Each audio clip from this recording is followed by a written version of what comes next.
네, 저희 손에 잡히는 경제가 설 연휴 기간 동안 준비한 진짜 돈 이야기, 금, 은, 동 이야기 이종훈 작가와 함께합니다.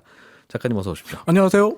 오늘은 어제에 이어서 금 대신 이제 은 이야기를 좀 해볼 네. 텐데 어제 이 시간에 18세기 이전까지 세계 경제의 실질적인 근간은 금이 아니라 은이었다. 실제로 세계 통화 역사, 통화의 세계사를 본다면 실제로 금이 차지하는 비중은 미비하고요. 그러니까 현대로 와야 가능한 얘기고 은이 절대적인 비중을 차지합니다. 실제로 일본의 미야자키 마사카츠가 쓴 돈의 흐름으로 보는 세계사라는 책이 있어요. 예. 이 책 이제 쉽고 잘 읽히는 책인데 이 책 한번 보시면 좋은데 이 책에서도 금보다는 은과 은화에 대해서 대부분의 상당히 많은 부분을 소비하고 있고요. 금은 아예 논외로 빼버려요.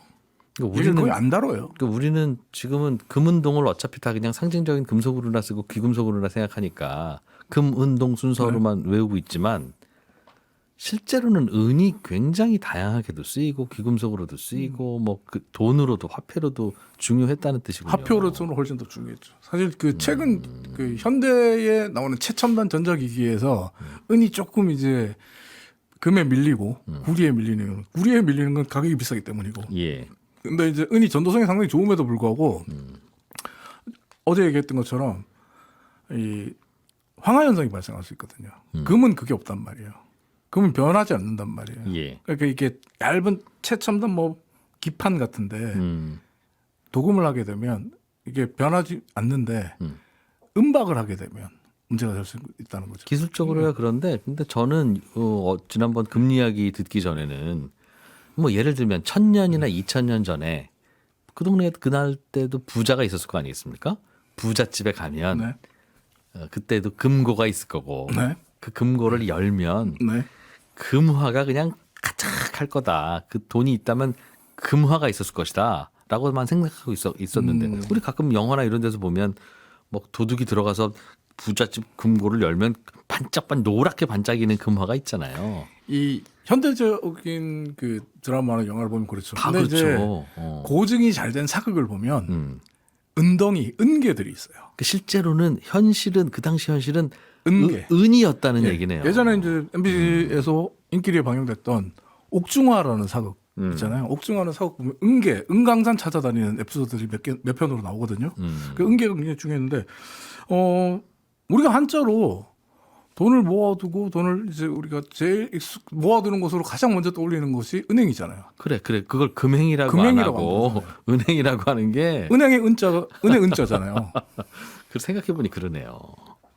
우리가 왜 은행이라고 부르겠어요? 한자로 왜 은행이라고 부르겠어요? 그러니까 은이라고 하는 게 그게 돈의 상징이지. 그렇죠. 금의 상징성보다 훨씬 더 컸다. 정말 중요한 통화는 은이다라는 거예요. 뭐 쉽게 짐작하실 수 있을 것 같고 은은 정말 18세기 이전까지 어제도 말씀드렸지만 세계 경제의 혈액이라고 할 수 있는 통화였어요. 그렇군요. 근데 이제 굳이 한 가지 흠을 잡자면 이제 가끔씩 색이 변해서 닦아야 된다는 단점, 불편함. 네. 뭐 그런 정도. 은을 그럼 화폐로 우리가 쓴 건 언제부터예요? 은이 화폐로 처음 등장한 거는 중동, 즉 서아시아 쪽에서 등장을 했는데 예. 고대 서아시아, 메소포타미아 문명 뭐 이렇게까지 올라가야 돼요. 근데 은이 왜 고대 서아시아에게 이 금보다 더 귀한 취급을 받았냐? 금보다 더 귀한 취급을 받았거든요. 은을 또. 더 귀하다는 건 더 비싼? 네. 설마 그래도. 앞서 이제 어제 고대 이집트가 고대 파라오들이 금에 열광했던 이유가 뭐라고 그랬죠? 우리 고대 이집트에서 신은 태양신을 숭배해서. 근데 금치를 하니까 태양이랑 좀 흡사해지니까. 신의 아들 사칭을 하기 쉬워서. 네. 근데 이제 서아시아인들 같은 경우 낙타 타고 사막 건너가고 뭐 이러잖아요. 사막을 밤에 이렇게 건너가고 하면 달만 있어요. 그러네 달. 아. 달의 빛깔과 가장 흡사하고 유사한 금속이 뭐예요? 그것도 은이다 은. 은이에요. 은빛이 달을 상징한단 말이에요. 예. 달의 빛깔이란 말이에요. 그러니까 서아시아인들이 볼 때 달은 우리가 이제 음력을 썼듯이 굉장히 성스러운 존재예요. 예. 달을 통해서 시간의 경과를 알 수 있잖아요. 그러니까 이동이 잦은 유목민들 입장에서 보면 달이 없으면 며칠이 지나갔는지도 몰라요. 오늘이 언젠지도 모르고 예. 시간 개념이 없어지는 거죠. 굉장히 고맙고 신비로운 존재예요. 그리고 달은 영원하다고 생각했어요. 영원성의 상징이었어요. 그랬을 것 같아요. 예. 그러니까 4,000년 전에 시리아 상인들이 지금 트리키에 지역인 아나톨리아 반도에서 은을 처음 발굴하게 됩니다. 발견하게 됩니다. 그리고 이 시리아 상인들을 중심으로 해서 서아시아 상인들이 은을 달이라고 이야기를 합니다. 모든 사람들이 우러러보는. 사실 뭐 이게 상인들뿐만 아니라 그 당시에 서아시아에 있는 농사를 짓는 농경인들 또 상업을 하는 상업인들 그리고 도시에 사는 도시인들 뭐 그냥 거기 사는 사람들이라면 달은 다 소중하고 성스러운 존재인 거예요. 근데 달과 똑같은 빛깔을 내는 달덩이, 은덩이죠. 예. 은덩이를 들고 와서 보여줘요. 이거 굉장히 귀한 겁니다. 실제로 일상생활에 아무런 도움이 안 돼요. 은은 은덩이 들고 있다고 해서 은개 들고 있다고 해서. 근데 달을 연상시키니까 너무 멋진 외양을 갖고 있는 거예요. 그래서 뭔가 귀한 물질의 대명사로 이게 쓰이고. 가치가 있을 거라고 환상을 갖게 되는 거죠. 원래 금이라고 하는 게 가치 금도 있게 마찬가지죠. 된 금도 것도 태양빛깔을 내니까 가치가 있을 거라는 환상을 만들어냈듯이 은은 달빛을 내니까 달과 같으니까 라는 환상을 가지게 된 것 거예요. 같네요. 예. 그래서 이 환상으로 은덩이는 물품과 바꿀 수 있는 일종의 교환증이 됩니다. 그러면서 그게 사실상 화폐처럼 쓰이기 시작했다. 그리고 아주 비싼 값의 교환증이 되는 거죠.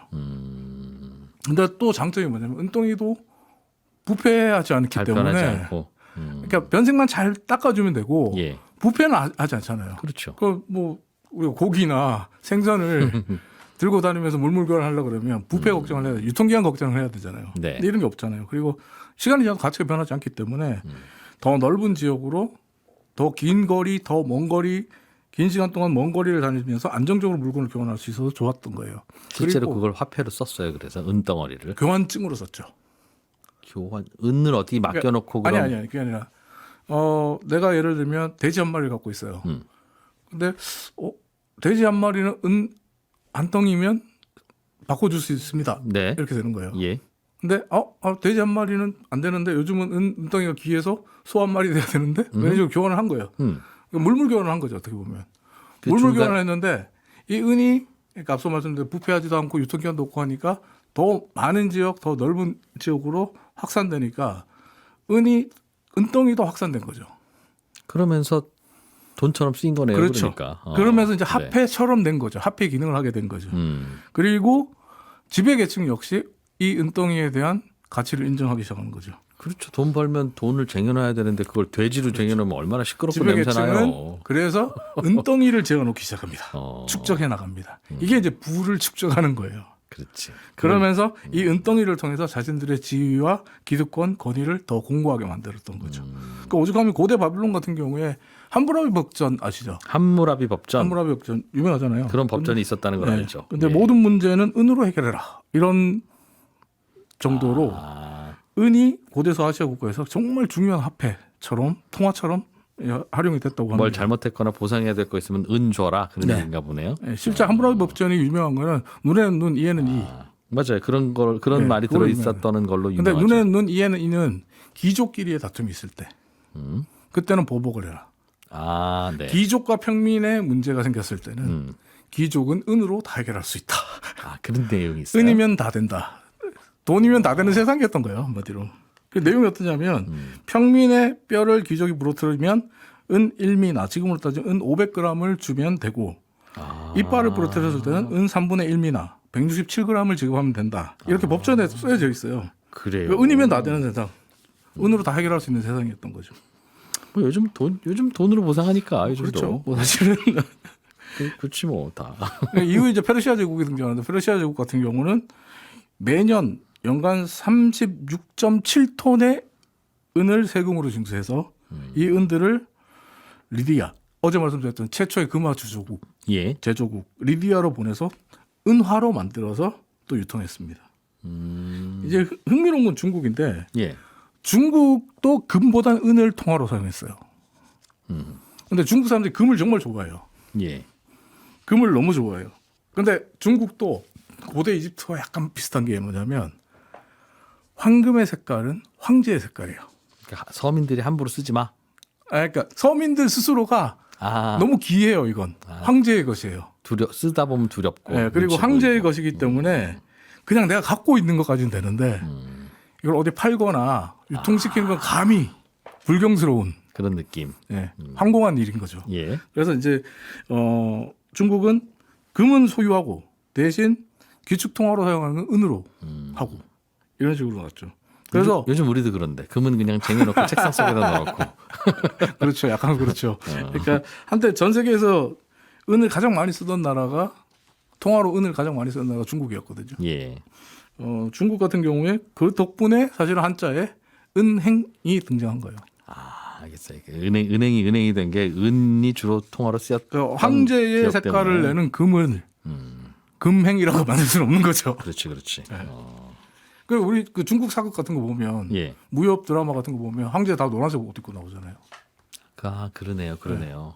그래서 알겠습니다. 중국이 그렇게 해서 그럼 은을 또 돈으로 쓰기 시작했고 유럽도 은을 통화로 썼겠네요. 그럼. 유럽은 고대 로마 제국 때부터 은을 이제 적극적으로 썼다라고 보면 되는데 네. 로마 제국이 은화를 적극적으로 활용해서 제국을 형성해요. 통화를 통해서 제국을. 진시 황제가 그러니까 소위 진나라의 시 황제가 처음으로 중국을 통일할 때 이것도 내일 또 얘기할 거지만 그 구리로 만든 동으로 만든 동전을 통해서 화폐를 통일하면서 통일할 수 있었거든요. 중국을 통일했고. 하기야 같은 나라라고 하는 건 같은 돈을 쓰는 그렇죠. 집단. 그러니까 로마가 제국을 만들 때 로마의 은화를 쓰게 했는 거죠. 그래도 같은 나라 느낌도 나고. 그렇죠. 그래서 제국이 형성됐는데 반대로 로마 제국이 몰락하게 된 배경도 은화 때문입니다. 그건 또 은 어쩌다 때문입니다. 그렇게 됐어요? 이 로마 같은 경우에 예. 정복 활동을 되게 열심히 했잖아요. 예. 그러면서 군인들이 많이 뭐 다치고 죽고 그랬잖아요. 뭐 그 과정에서 로마는 군인들에게 소금을 월급으로 줬으니까 그랬다면서요? 샐러리. 예. 이게 이제 솔트의 어원이 솔트의 됐다는. 어원이 됐던 그러니까 샐러리를 줬죠. 근데 이제 이 군인들이 사망을 했고 다치고 하잖아요. 그러면 소위 말해서 그 유가족들에게 국가가 보상을 해줘요. 국가가 이제 일종의 연금 같은 걸 지불하는 거죠.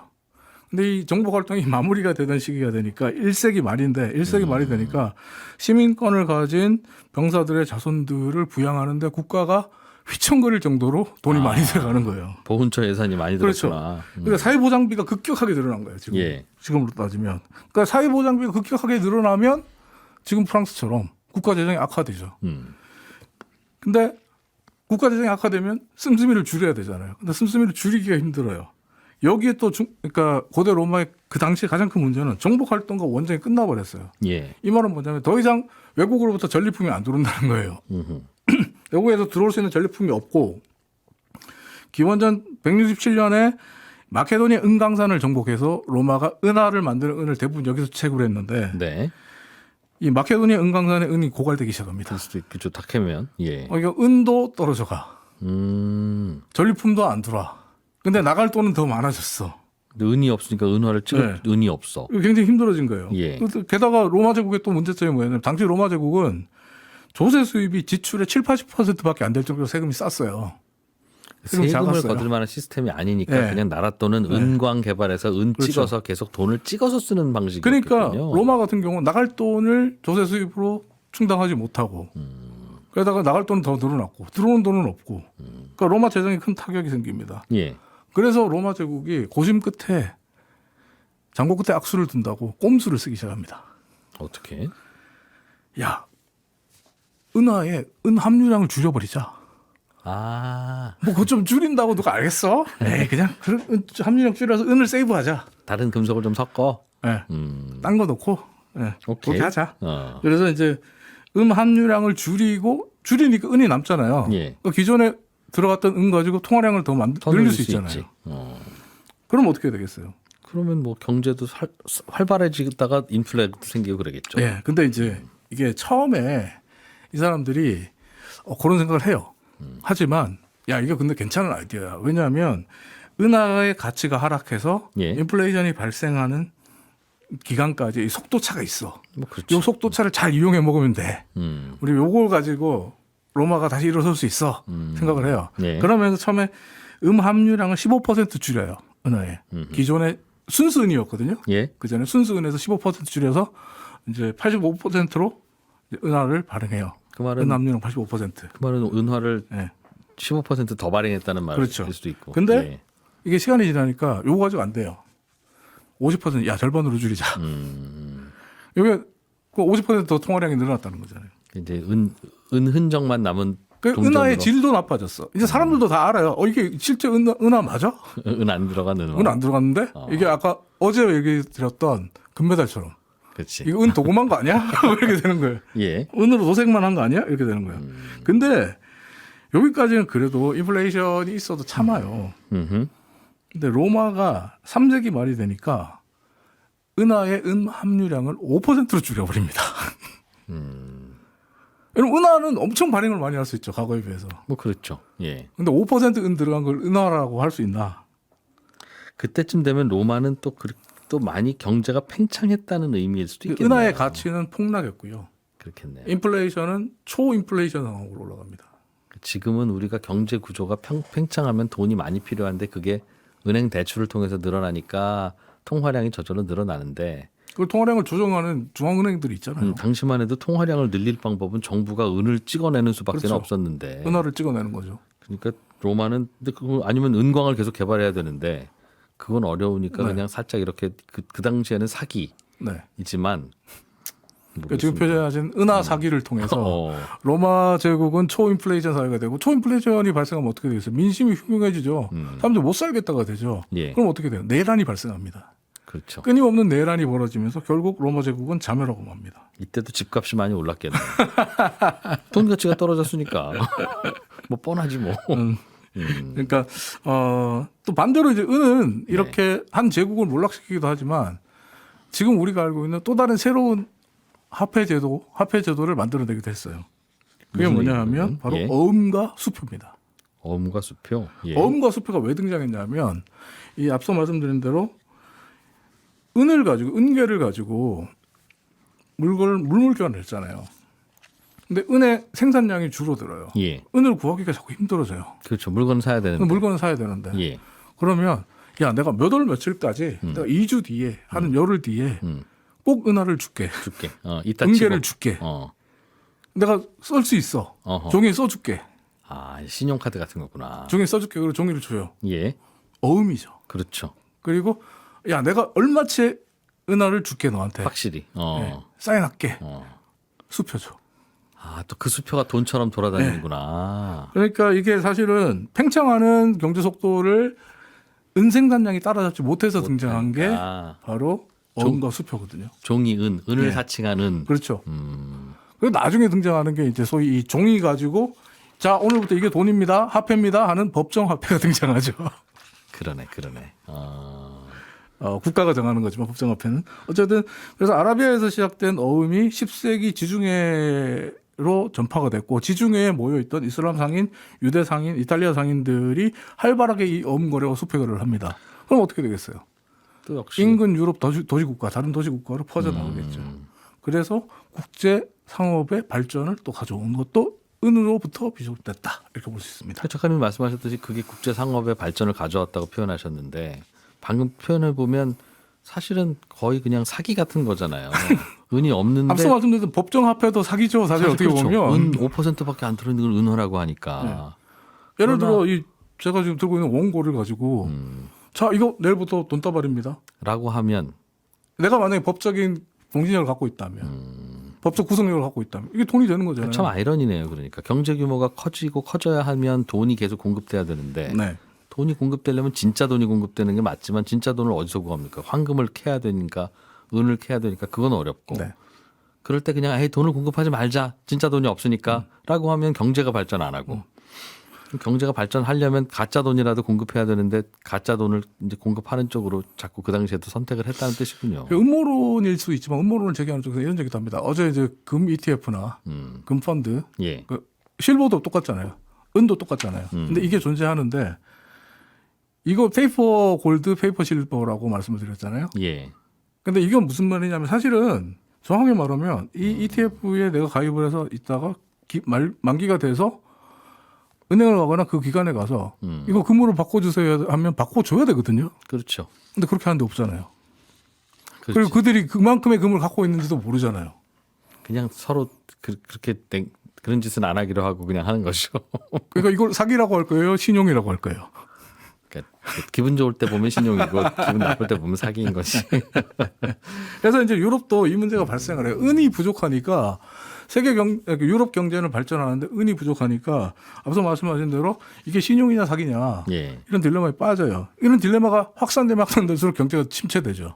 또 그렇죠. 발전할 수 거꾸로 없죠. 또. 그러니까 이게 고민이었는데 이걸 해결해 준 게 바로 아메리카 신대륙과 아시아 식민지였어요. 어떻게 해요? 아, 거기서 은이 소위 말하는 대항해 시대가 열리면서 대항해 시대에 이제 은 부족 현상이 극복이 되는데 네. 1545년 스페인이 과거 이제 잉카 제국의 페루의 포토시 은강을 발견합니다. 페루에서. 진짜 포토시 은이 은강. 이제 또 들어오기 시작했군요. 근데 여기가 당시 세계 최대 은이 매립돼 있던 곳이에요. 네. 세계 최대 은강에.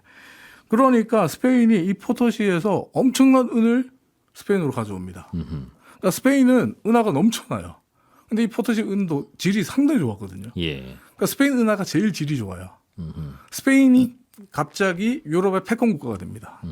왜냐하면 가장 많이 통용되는 기축통화국이 되니까 그렇게 해서 패권 국가가 됩니다. 그리고 스페인이 그렇게 잘 나가는 걸 보니까 다른 유럽 국가들이 가만히 있겠어요? 야, 우리도 은 캐러 간다.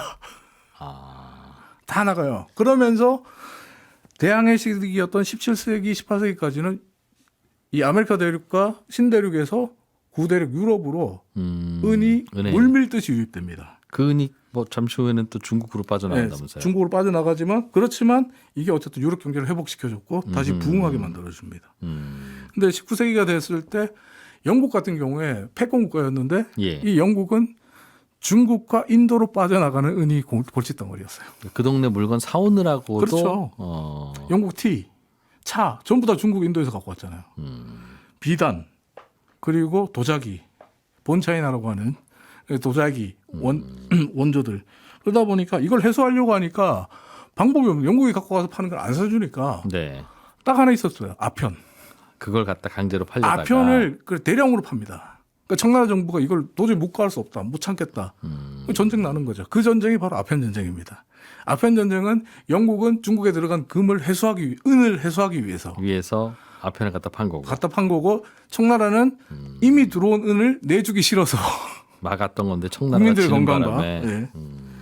그러면서 이후에 이제 금과 은을 같이 사용하는 복분이제, 금은 복분이제를 거쳐서 금본이제가 등장하고 은은 과거의 위상과 영광을 금에게 물려주면서 지금은 좀 쓸쓸한 위상, 2인자의 위상을 갖고 있죠. 진짜 돈이 은이었는데 사실은. 그렇죠. 옛날에 다 은이었죠. 은으로 모든 것이 해결된다. 함무라비 법전처럼.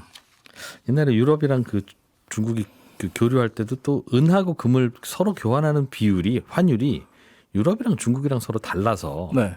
또 그것도 그랬다고 하더군요. 그러니까 금은 본위제에 의해서 이 비율 때문에 논란이 많이 됐죠. 그래서 유럽은 1대 15로 바꾸는데 중국으로 가면 8대 1로 바꿔서 그래서 1대 15가 뉴턴이 제기한 그래서 금은 본위제의 기본이죠. 유럽에서 은을 사다가 중국에서 금으로 바꿔서 다시 그 금을 갖다 유럽에다 팔고 막 그러면 그냥 비행기표는 그때 없었지. 뱃삭이 남는. 지금으로 따지면 비트코인의 김치 프리미엄. 그런 거. 그런 거였나 봐요. 네. 그래서 스프레드 차익을 이용한. 활발하게 또 그렇게 또 은이 빠져나갔다는 얘기도 네. 들었는데. 근데 지금은 은값이 폭등하고 은이 다시 주목받아요. 은이 굉장히 귀해졌어요. 산업적으로. 왜냐하면 산업적으로 전기차에 들어가죠. 그리고 2차 전지에 들어가죠. 태양광 패널에 들어가죠. 그러니까 근데 전기차, 태양광 패널 이거 다 중국이 요즘 굉장히 밀어주는 산업들이잖아요. 그래서 중국은 은값이 급등하는 걸 굉장히 싫어합니다. 유용하니까. 네. 그래서 산업적으로. 국제 은거래 시장에 중국이 굉장히 알게 모르게 개입을 많이 한다라고 알려져 있습니다. 공매도 세력이구나. 일단은 중국 입장에서 보면 어떻게 보면 전략 자산인 거죠. 네. 은이라는 전략 자산에 올인하고 있다 이렇게 보시면 됩니다. 예.